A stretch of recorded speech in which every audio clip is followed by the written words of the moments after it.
Welcome back to Top 10 Retro Gaming. Today we're going to count down the top 10 underrated NES games. Let's get to it. Number 10, The Guardian Legend. The Guardian Legend is a hybrid action-adventure and shoot-'em-up game developed by Compile and published by Irem for the Nintendo Entertainment System. It was initially released in Japan as Gaiden in February 1988 and later in North America in April 1989 and Europe 1990. The game stands out for its unique combination of gameplay styles featuring top-down exploration segments as well as vertical scrolling shooter sections. The game's story revolves around the protagonist, a female biomechanical android called the Guardian, who must infiltrate the alien-infested planet Naju in order to destroy it and prevent it from crashing into Earth. Naju is divided into a series of interconnected corridors and labyrinths, which the Guardian must navigate while battling various alien creatures. In the exploration segments, players control the Guardian in its top-down perspective, collecting power-ups, unlocking new areas, and solving puzzles throughout the game. Players can also find and unlock a variety of weapons which are useful in both the exploration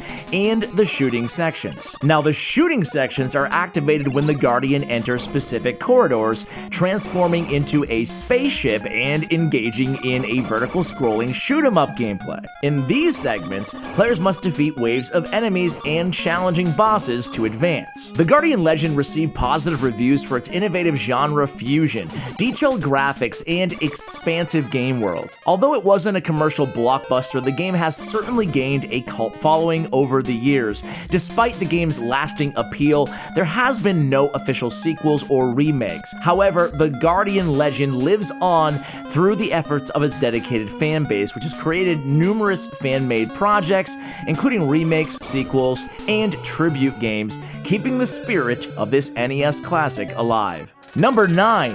Willow. Willow is an action-adventure RPG game developed and published by Capcom for the NES. The game is based on the 1988 fantasy film Willow, which was directed by Ron Howard and produced by none other than George Lucas. In the game, players take on the role of Willow, the protagonist from the film, as he embarks on a quest to save the world from the evil sorceress, Queen Bavmorda. Throughout the game, Willow interacts with various characters, explores a vast world, and solves puzzles to progress in the story. Additionally, players gain experience points by defeating enemies, which helps Willow level up and become stronger. Willow for the NES is notable for its graphics and music for its time, with a large and detailed game world that provides a deep and immersive experience. The game was well received by critics and players alike, with praise for its storytelling, its visuals, and the gameplay mechanics that were somewhat reminiscent of the popular Legend of Zelda series. In summary, Willow for the NES is a beloved action-adventure RPG that allowed players to experience the world of the film in a rich, meaningful, and engaging way. Its innovative gameplay and memorable music continue to make it a cult classic among fans of the NES and retro gaming enthusiasts, including the team here on Top 10 Retro Gaming.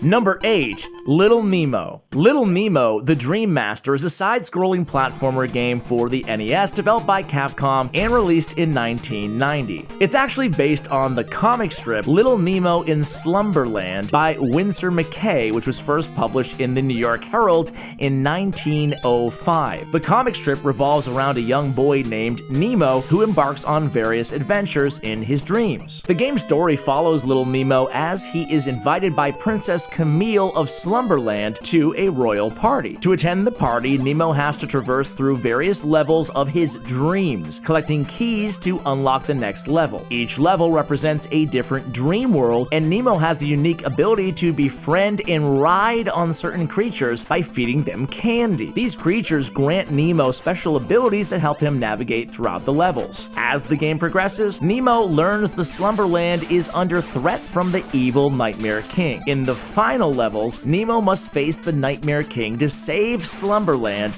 and rescue the kidnapped Princess Camille. The game was well received and praised for its colorful graphics, unique gameplay mechanics, and challenging difficulty. Its music, composed by Junko Tamiya, also received acclaim and is still remembered fondly today. Little Nemo the Dream Master has become a classic, with many fans considering it one of the best titles on the NES to this day. Number 7. Metal Storm. Metal Storm, released in 1991, is a 2D side-scrolling action platformer game for the NES. It was developed by Tamtex, a subsidiary of Irem, the company best known for the R-Type series. The game story revolves around the player controlling a pilotable mech robot, the M308 Gunner, on a mission to destroy a space station equipped with a destructive weapon that could annihilate Earth. The game's primary feature is the ability to switch between gravity modes, allowing players to walk on the ceiling and walls in addition to the floor. This gravity switching mechanic was unique for its time and set Metal Storm apart from other side-scrolling action games of the era. Metal Storm features 6 levels, each with distinctive environments, enemies, and of course bosses. The player's objective is to reach the end of each level and defeat the boss. The M308 Gunner is equipped with a basic laser gun and the ability to obtain power-ups like additional firepower and temporary invincibility. Upon release, Metal Storm received positive reviews for its innovative gameplay mechanics, its detailed graphics, and of course its challenging difficulty level. It has since become a massive sleeper in terms of underrated NES titles, certainly considered a hidden gem. It didn't enjoy massive commercial success, probably due to the fact that it was released late in the NES lifespan, with the Super Nintendo just being launched only a couple months later. Today, Metal Storm is sought after by collectors and retro gaming enthusiasts, with original copies fetching high prices on the secondary market. The game has also been recognized as an inspiration for later gravity-based platformers and action games. Number 6. Goonies 2. Goonies 2 is a video game developed and published by Konami for the NES in 1987. It's an action-adventure game and serves as a sequel to the first Goonies game released for the Famicom only in Japan in 1986. The game's storyline is only very loosely connected with the 1985 The Goonies, directed by Richard Donner and produced by Steven Spielberg, which enjoyed significant success in its own right. Goonies 2 follows the adventures of Mikey Walsh, the protagonist, as he attempts to rescue his friends, the Goonies, and a mermaid named Annie from the clutches of the evil Fratelli family. The game features a non-linear structure which was quite innovative for its time, allowing players to explore various environments, including caverns, ice levels, and underwater passages. The gameplay involves both side-scrolling platform segments and a first-person perspective for navigating interconnected rooms. Players must solve puzzles, find hidden passages, and gather items to progress through the game. Mikey can use several weapons such as a yo-yo and bombs to defeat enemies and discover new areas. A unique aspect of the game is the use of the transceiver, which allows players to communicate with other characters to receive hints and assistance. Goonies 2 received generally positive reviews for its detailed graphics, challenging puzzles, and innovative gameplay mechanics.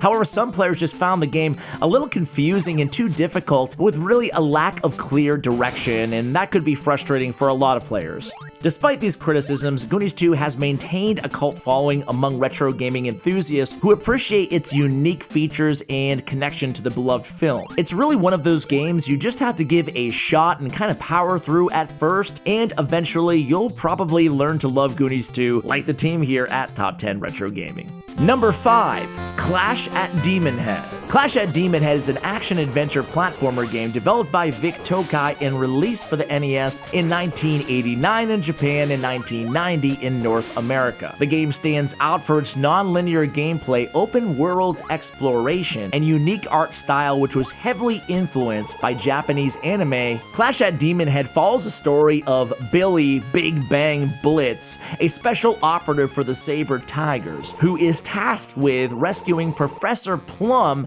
a scientist kidnapped by the evil organization of Demon Head. Plum is the inventor of the Doomsday Bomb, a powerful weapon that can destroy the world, and it's up to Billy to save him and prevent the weapon from falling into the wrong hands. As mentioned, the game features a unique open-world structure consisting of a large map divided into 42 routes. Players are given the freedom to explore the world and compete levels in any order, resulting in a very fun, non-linear experience. Along the way, players collect power-ups and abilities such as swimming underwater or climbing walls, which are necessary to reach new areas and progress through the game. One of the game's most notable aspects is its diverse cast of characters, including the members of the Demon Head organization, each with their own distinctive designs and abilities. Having its art style and characters designed inspired by anime really lent a unique aesthetic to the game and made it memorable amongst other NES titles. Clash at Demon Head received positive reviews for its expansive world, non-linear gameplay, and distinctive art style. It gained a cult following over the years, with fans praising its design and memorable characters. Although it did not receive any direct sequels, Clash at Demon Head has inspired a number of indie games and has been referenced in various forms of media, such as Scott Pilgrim's comic book series, which features a fictional band named after the game. Number 4.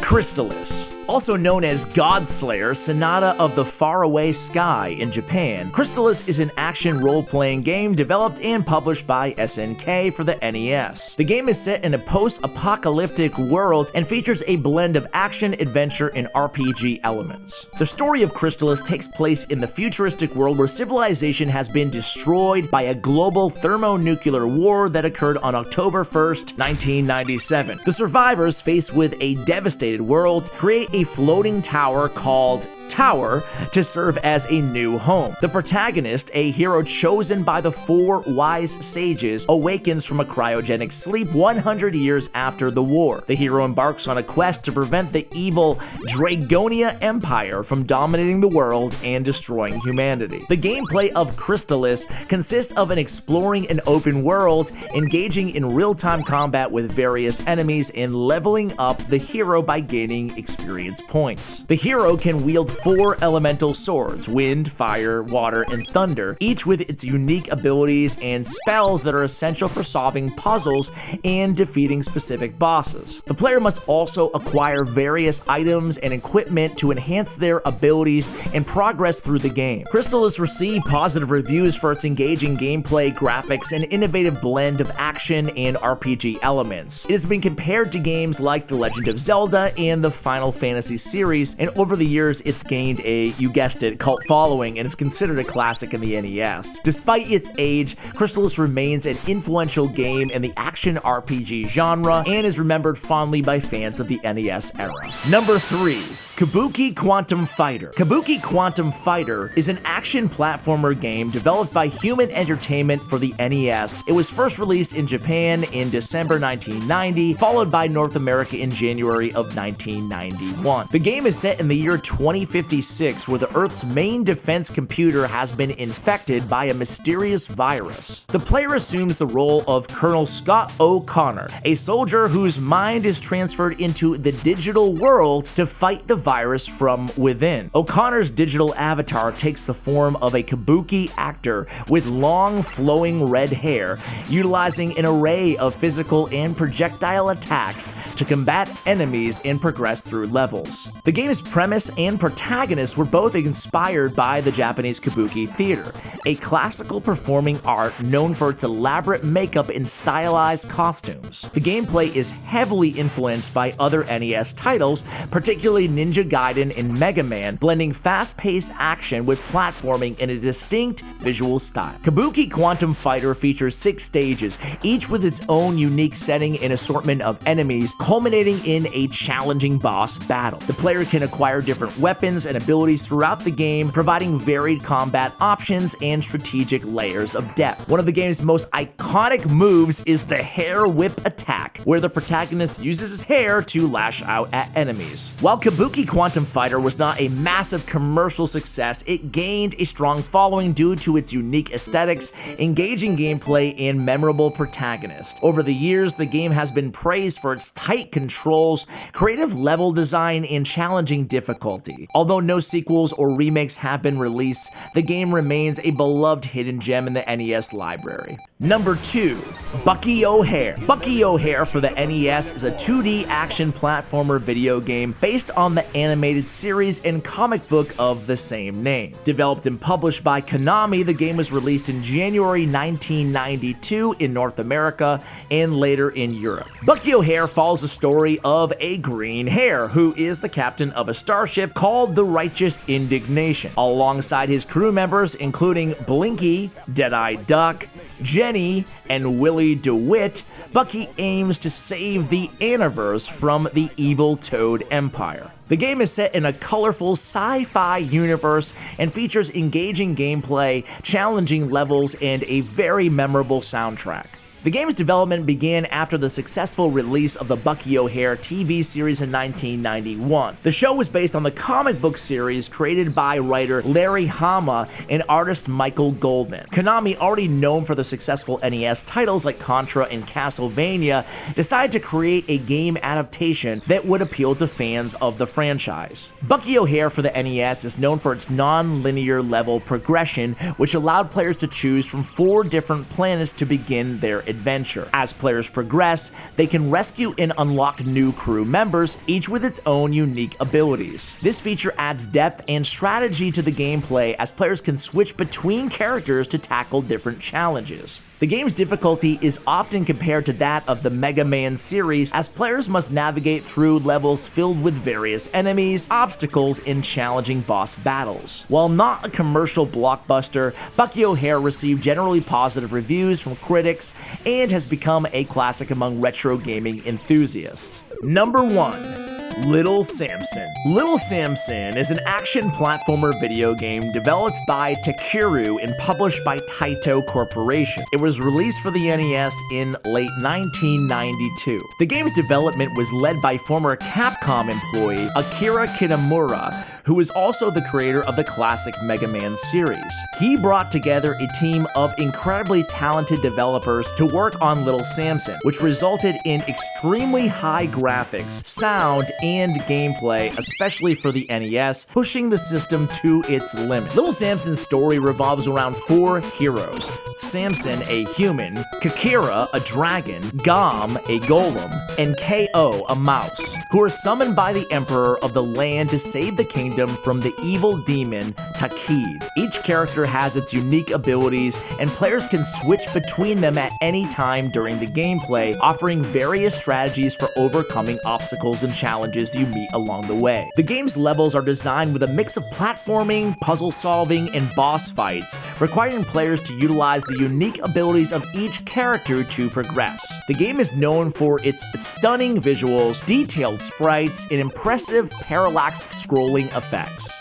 These combined really added a special layer of depth and immersion to the experience of Little Samson. Unfortunately, Little Samson did not receive significant marketing support upon its release and was overshadowed by more popular games of its era because it was released so late in the NES lifecycle, as the Super Nintendo had already launched in most regions at the time of Little Samson's release. As a result, Little Samson remained a very hidden gem and was not commercially successful. Over the years, Little Samson has gained a cult following among retro gaming enthusiasts, and its rarity has made it very highly sought after amongst collectors. In fact, at the time of this recording, it is the second most rare game to get your hands on a hard original copy of on the entire NES platform. The game has been praised for its tight controls, engaging gameplay, and remarkable presentation. Today, it's considered one of the best and most underrated games on the NES platform, and we agree. Hence, number 1. That's it, folks. We hope you enjoyed our list of 10